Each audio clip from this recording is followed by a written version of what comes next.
On this edition of Your Tiger Ticket, we look back at the remarkable career of Justin Verlander wearing the Old English D. We get some feedback on what fans will miss about him. What's the state of the game? We get the word from Commissioner Rob Manfred. And we spend 60 seconds with pitcher Matt Boyd. All that and more coming up on this edition of Your Tiger Ticket.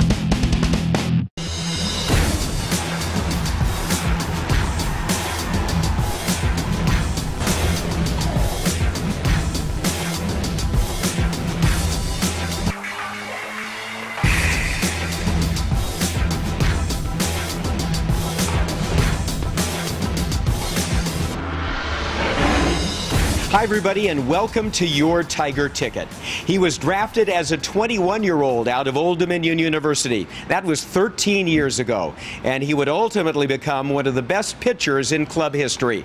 It's hard to believe Justin Verlander is no longer a member of the Tigers.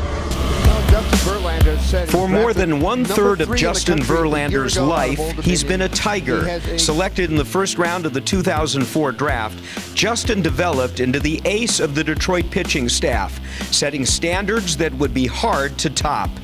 In nearly 12 full seasons wearing the Old English D, the Virginia native catapulted into many top 10 all-time Tiger categories. 7th best in Detroit history with wins, 183. 5th best in games started with 380. And 2nd best all-time in strikeouts with 2,373, behind only Mickey Lolich. In 2011, Verlander became only the 10th pitcher in history to capture both the MVP and Cy Young awards in the same season. He went 24-5 that year, topping the league in victories, strikeouts, and ERA. That same season, JV also tossed his second career no-hitter. But aside from his on-field ability, Verlander has been dedicated to United States military veterans and their families, supporting their mental health and well-being with his initiative, Wins for Warriors. For all of those reasons, his departure from Detroit seemed surreal, almost unthinkable. But with management's new mantra of reducing the mega million-dollar salaries, JV's exit was predictable.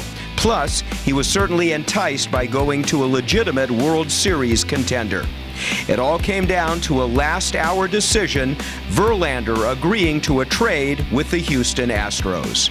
First of all, I just wanted to say how excited I am to be here and be an Astro.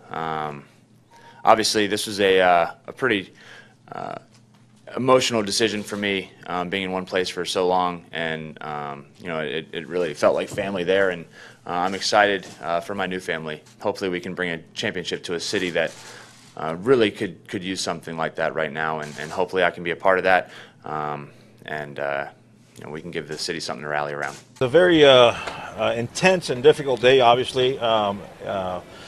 When you're talking about Justin Verlander, an icon, one of the greatest pitchers in franchise history, it's not an easy thing to do. But I think at the end of the day, it was the best thing for both parties. He's going to go to Houston now and hopefully help them win a championship. He'll be a tremendous asset to them. He'll be what they need. And of course, we get some good, fine prospects to help our rebuild and move forward.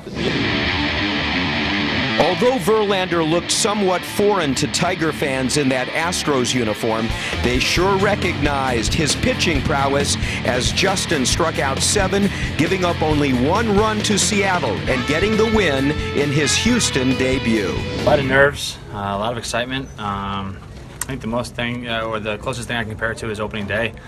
Kind of nerves, kind of the unknown, don't really want to let everybody down, new team. But we had a good game plan going forward before the game, and stuck with it, and made adjustments here and there where we needed to. Great team win. Not only Verlander, but the Tigers traded another Justin Upton, who was so valuable for the team this year with 28 homers and 94 RBIs. That was tops on the team.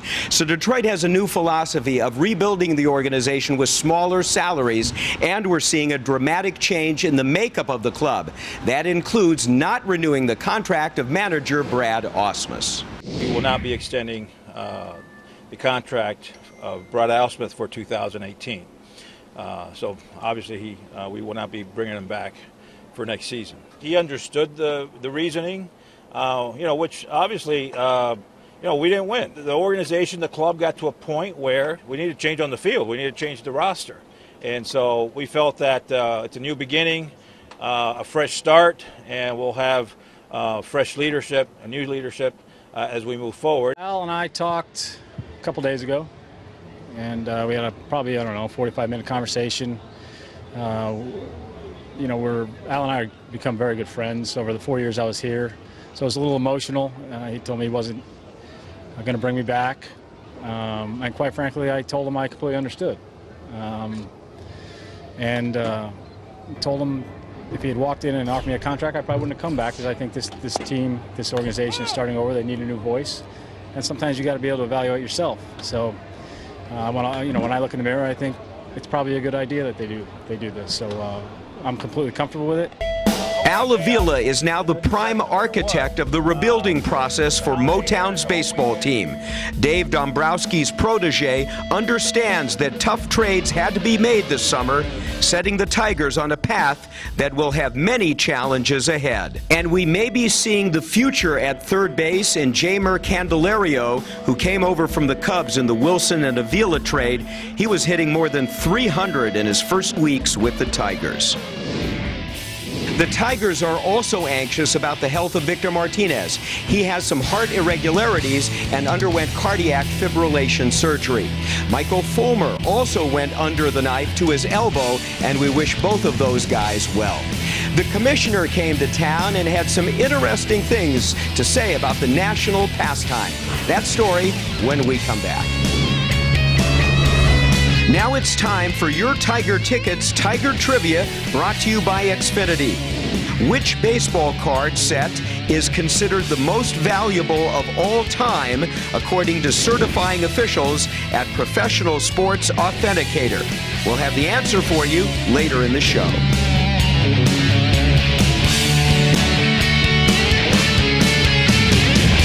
If you had to give a memo to the commissioner, Manfred, what would you say? Do we need to tweak the game a little bit, change the game? I think this has been bothering me for a really long time. We need to change the foul pole to the fair pole. Okay. I mean, if you hit it, it's fair.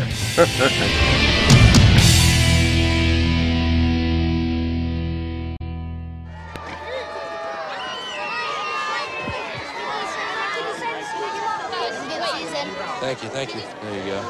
You're my favorite player now, Track. Thanks, bud. There you go. My life is complete. Thank you. Yeah. Can I please have your autograph? Thank you. You're the best player.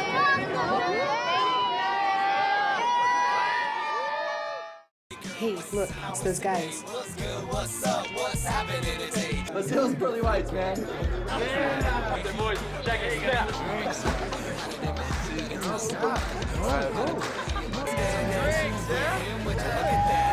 Stand up, do my terrorists gonna compare us. Go.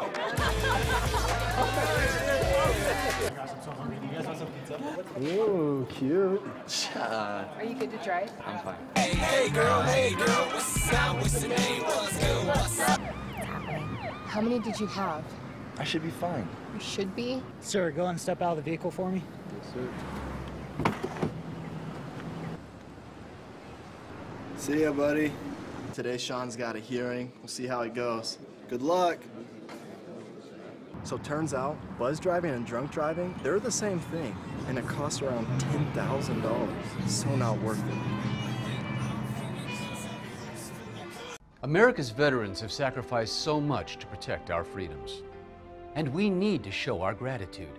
But how? Well, we can volunteer at a VA medical center or outpatient clinic, at a VA community living center, a veterans benefits office, or at one of our national cemeteries.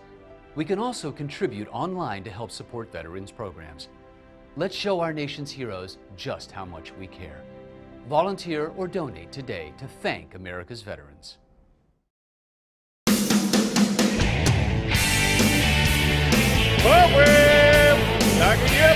Right here, please. Welcome back. Baseball Commissioner Rob Manfred paid a visit to Detroit in August, and in a lengthy press conference, he touched on a wide variety of topics, including some controversial ones. The 59-year-old Manfred is in his third season as commissioner, succeeding Bud Selig, a Harvard Law School grad. He began working for Major League Baseball as a counsel for the owners during collective bargaining. Manfred led baseball's investigation into the Biogenesis PED scandal in 2013.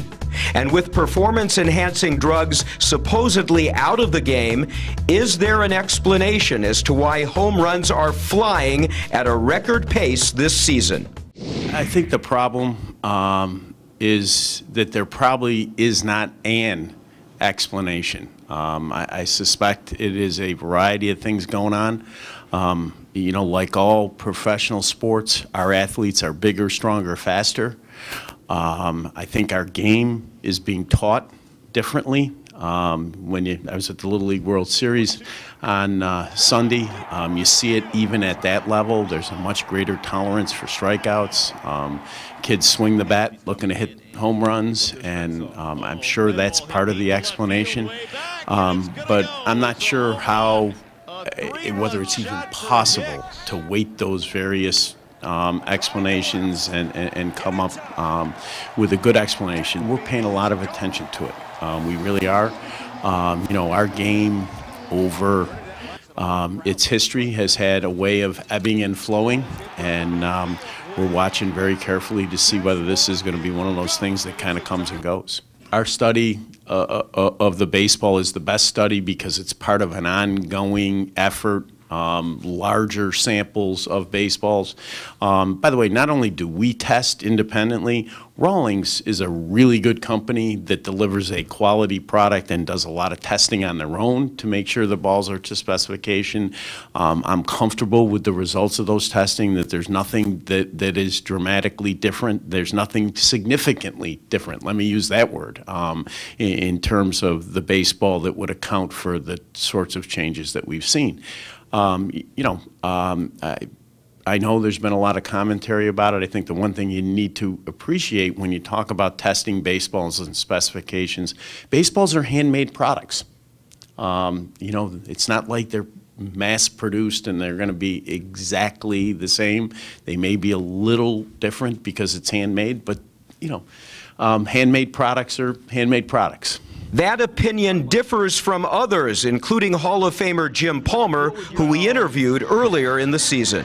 Zach Britton is a pretty good closer. His agent is Scott Boras, and they noticed in the second half of 2015 that the balls, the factory that made the ball went from, let's see, Costa Rica to El Salvador, and home runs went up a little bit at the end of 2015, the most home runs ever last year. I saw Rob Manfred at the Hall of Fame in the lobby of the Otisaka Hotel, and I said, you either better test the players again, which I think you're already doing, or test the balls. You know, in 1978, the ball went 18 feet farther for every 360 feet, but they did a test. I think they want more offense. The ball's definitely more lively. And it's just not me saying that. I talked to scouts all over the baseball starting last year in April, and I don't think their opinions changed at all. So you got bigger, stronger hitters. You have a much more lively ball. You have smaller ballparks in some case. And you look at the American League East where the Orioles play, one pitcher's park, and that's Tampa. Or at least it used to be a pitcher's park. And so, you know, I think baseball probably better when you have more runs. I've always been a proponent, even when I pitched, of the DH because I think it makes for more offense. And, you know, baseball, if you're in the American League, you have the DH, you have the live ball, and sure, a lot of long fly balls. And all you got to do is go, you know, it's not like they're hitting low and away fastballs all of a sudden out of the ballpark, but I think when you see as many opposite the field home runs, you know maybe something's going on. One of Manfred's stated goals in getting his top job was to embrace technology, and baseball, to many, has gotten it right with the use of instant replay in determining outs. I'm a fan of replay. I think it's better this year than it was last year. I think that for me, the principal improvement between the 2 years was the effort to get the managers to decide whether they're going to call for replay within 30 seconds, and then the sort of soft time limit on the replay review itself that, you know, ordinarily will not go past 2 minutes. I think that's an important initiative in terms of limiting the amount of time that's devoted to replay. I think going forward, we will continue to try to make replay as unobtrusive and quick as we possibly can. And I think the key to that's technology. This year, umpires have come under tremendous scrutiny by players because of questionable calls behind home plate. I asked the commissioner if he envisions the day, 20 or 30 years from now perhaps, where baseball would use technology to call balls and strikes. As a technological matter, I believe that we will get to the point that balls and strikes can be called real time by a machine. I think you'd have to make that bet if you've watched what's happened in recent history. There's a separate question as to whether you want to take the human element of a home plate umpire out of the game. When the technology gets there, I'm sure the owners will have a conversation about whether they want to make that additional move of taking that human element out of the game. Right now, we don't have technology that in real time can more accurately call balls and strikes than our human umpires who, let's not forget, get it right about 95% of the time. From watching a lot of the stuff on TV with the K zones and the whatever Fox zones or whatever they call them, there are things that look right, but then we would go back and look and say, you know, when I was standing in the box looking at that pitch, that's not where it really was. So if they did decide to go that way, there would obviously be some changes that would have to be made, not to mention you got guys like Judge and Altuve. So the strike zones would be drastically different. An interesting comment. He likes the human element with umpires, but realizes the inevitability of technology calling the game. And now to Matt Boyd, who in September came within 1 out of throwing a no-hitter. I spent 60 seconds with him.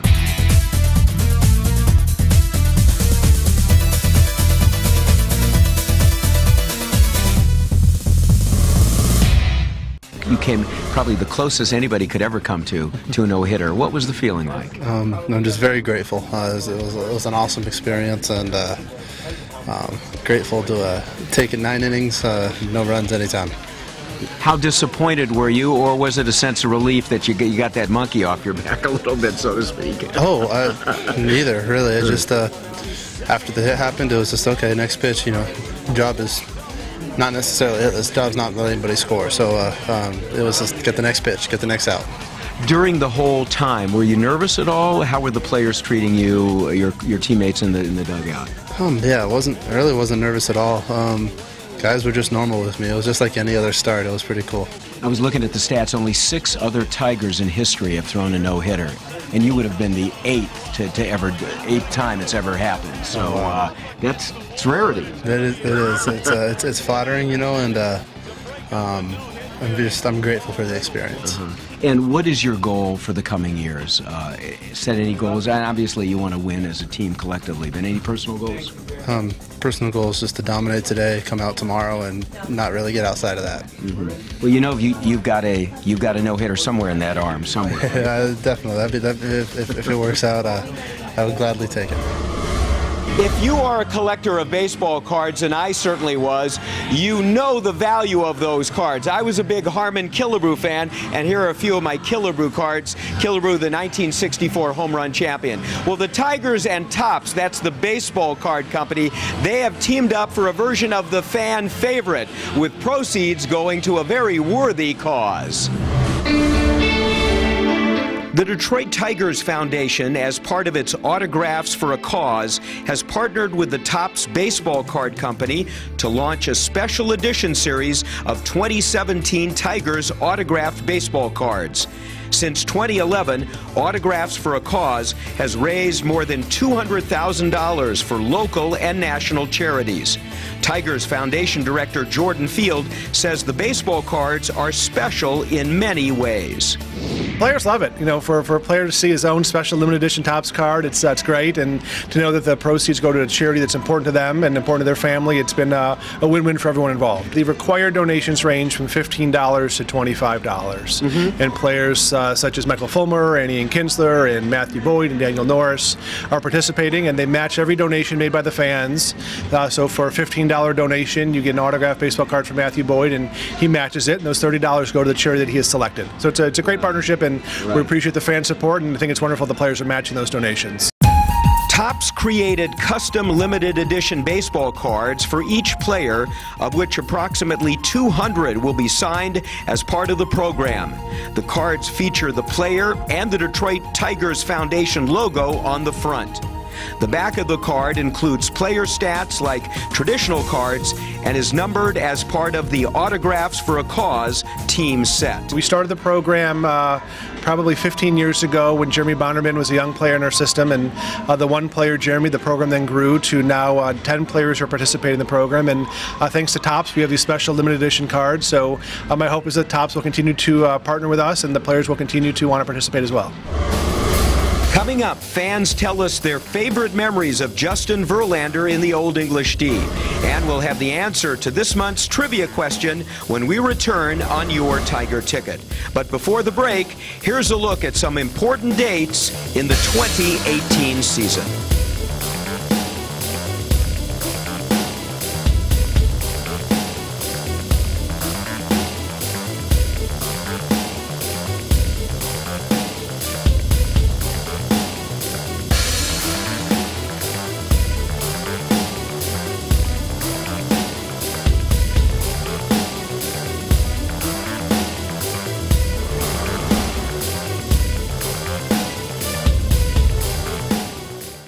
Baseball has a rhythm. Pop, crack.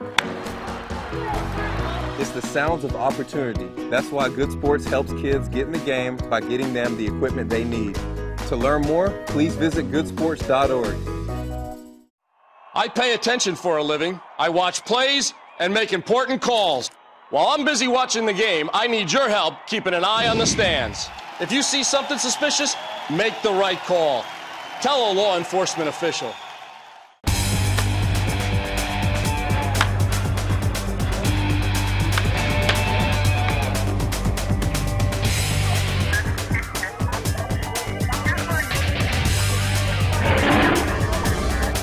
Now the answer to Your Tiger Ticket's Tiger Trivia, brought to you by Xfinity.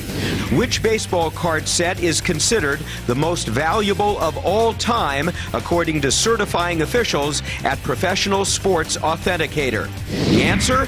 The most valuable set is the T206, which includes baseball cards issued from 1908 to 1911 in cigarette and loose tobacco packs made by the American Tobacco Company. The 524 card set includes the most valuable trading card in the world, the T206 Honus Wagner, worth an estimated $2.8 million. You certainly will not find these cards in the spokes of your bicycle, that is for sure. One card that is extremely valuable, maybe even more so now, is that of Justin Verlander. What are you going to miss about Verlander?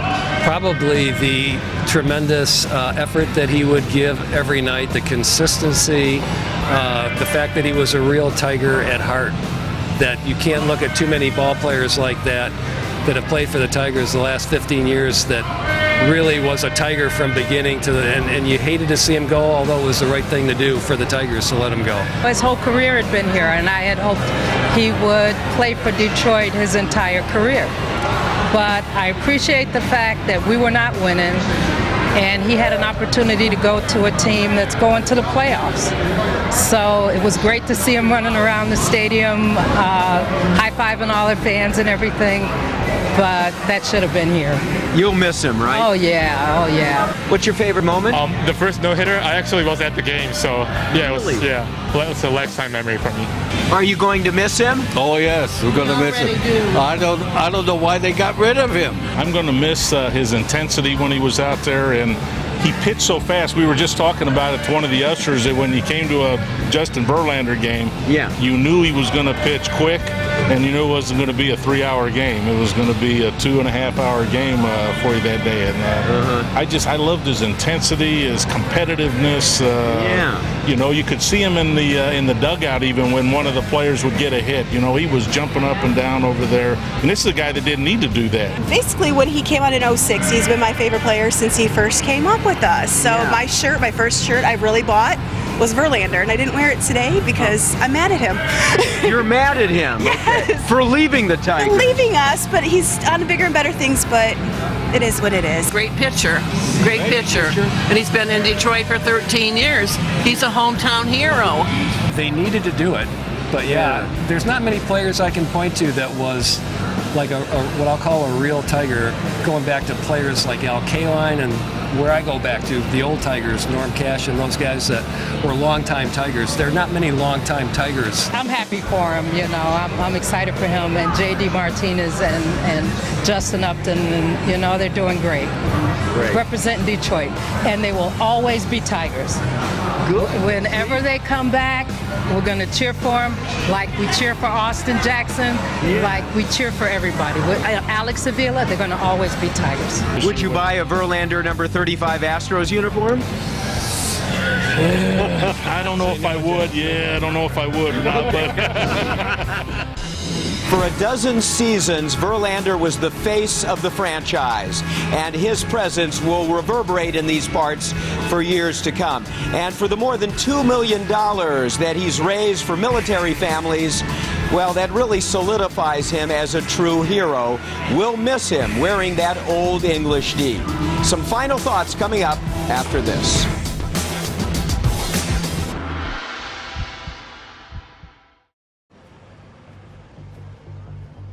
You only got one bat? Yeah, that's all you need.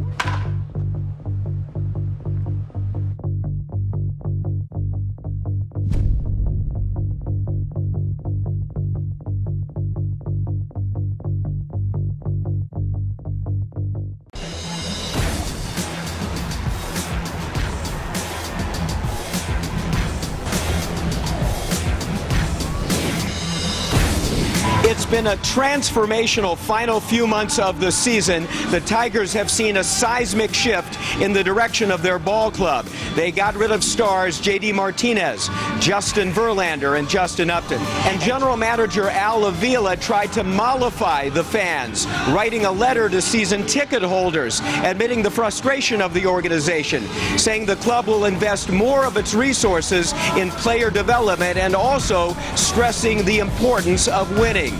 We'll see how that plays out next year. We're back next month for our wrap-up show. Hope you can join us then. I'm Jim Burke. So long for now.